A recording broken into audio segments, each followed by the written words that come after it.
ആത്മാവ് എന്നോട് പറഞ്ഞിട്ടുള്ള വാക്കുകൾ ഞാൻ നിങ്ങളോട് പറയാം. നിത്യപിതാവിന് എങ്ങനെയാണ് വിചാരപ്പെടാൻ കഴിയുക?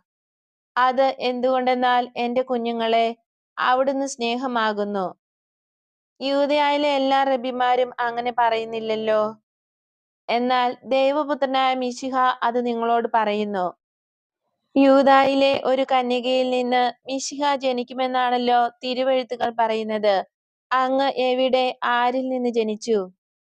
ബേത്ലഹേം എഫ്രാത്തായിൽ ദാവീദിന്റെ കുടുംബത്തിൽ പരിശുദ്ധാത്മാവിനാൽ ഗർഭിണിയായി തീർന്ന മേരിയുടെ പുത്രനായിട്ടാണ് ഞാൻ ജനിച്ചത്. എന്നെ വിശ്വസിക്കുവാൻ ഞാൻ നിങ്ങളോട് അഭ്യർത്ഥിക്കുന്നു. തന്റെ മാതാവിന്റെ കന്യകാത്വം പ്രഖ്യാപിച്ചപ്പോൾ ഈശോയുടെ മനോഹരമായ ശബ്ദം ഒരു വിജയഭേരിയായി തീർന്നു. അങ്ങയുടെ മുഖം ഒരു തീവ്ര പ്രകാശത്താൽ മിന്നിത്തിളങ്ങുന്നു. ഇല്ല, അങ്ങേക്ക് കള്ളം പറയാൻ കഴിയുക